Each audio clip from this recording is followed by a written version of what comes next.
Thank you for joining us to plant trees today. This video will cover the most important points of planting a tree. However, Natural Resources employees will be wandering the site, so if you have any questions, please feel free to ask one of us. Before you head out to plant your tree, you'll want to gather your tree, of course, 3 zip ties, a wooden stake, your tree bark protector, 1 shovel per person, gloves if you have them, and you may also want to use a rake to clean up the dirt in the area of your planting, garden snips to snip off your zip ties, as well as a mallet and 1/3 to half a bag of mulch. The first thing we're going to do is remove all of the tags and rubber bands from our tree. Your tree might have a bamboo stake with it. You can leave the stake with the tree, but I would encourage you to remove the rubber bands holding it on. While the stake will biodegrade, the rubber bands will eventually get too tight on the tree trunk. Next, we will begin to dig our hole. I like to mark the perimeter of my hole in the grass before I begin to dig. You want to make sure to dig your hole at least twice as wide as the container your tree has come in. It's helpful while you're digging to place all of the soil in one location and not walk on your dirt pile. It's much harder to scoop the soil back into the hole once it's been compressed.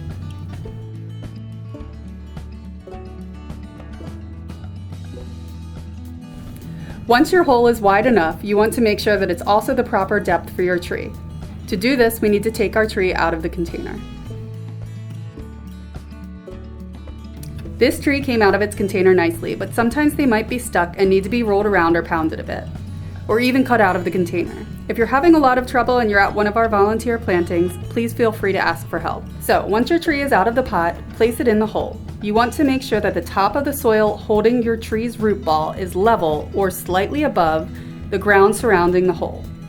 It is better to plant a tree slightly above ground level than too deep, as the soil will continue to settle after planting is done.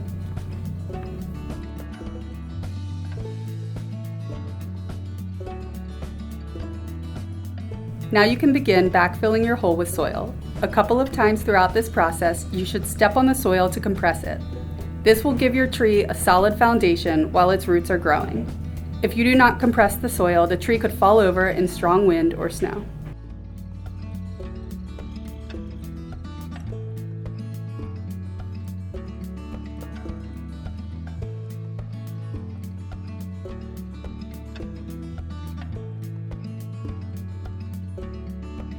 As you're planting, one of the most important things that you should remember is not to cover the root flare of your tree.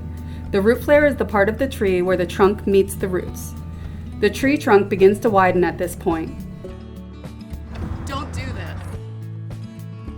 If you bury the root flare, the tree might not have enough access to oxygen, which can promote rot and decrease survivability. So please make sure that any soil that piles up is pulled away from the root flare. Although our tree is planted, we aren't quite done. Next, we will mulch our tree. The same rule of thumb goes for mulching as backfilling with soil. You do not want to cover the root flare.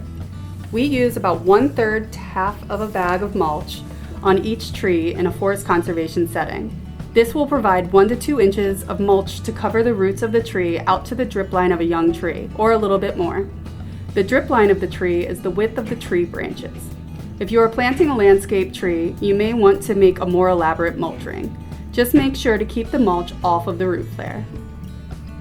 Once you're done mulching, you're ready for your last step, which is protecting your young tree from deer. We use a 5-foot wooden stake and a 4-foot rigid mesh bark protector. First, you will need to use a mallet to pound the stake into the ground about 4 inches from the tree trunk. You want to make sure that the stake is close enough to the trunk that your tree bark protector can be zip tied to it.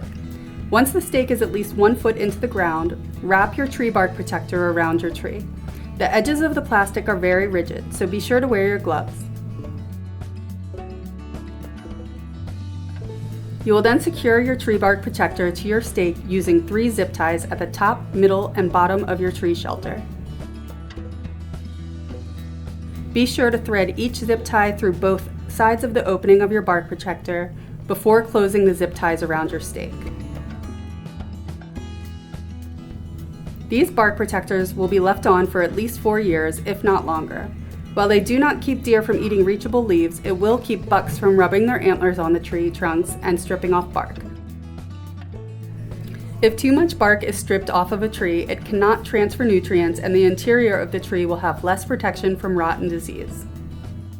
Congrats, you've now properly planted your tree and given it the best chance of survival. Give it a hug, a name, or just pick another tree and start all over again. Thank you so much for helping us plant trees at our volunteer event today. Please let us know if you have any questions or need help.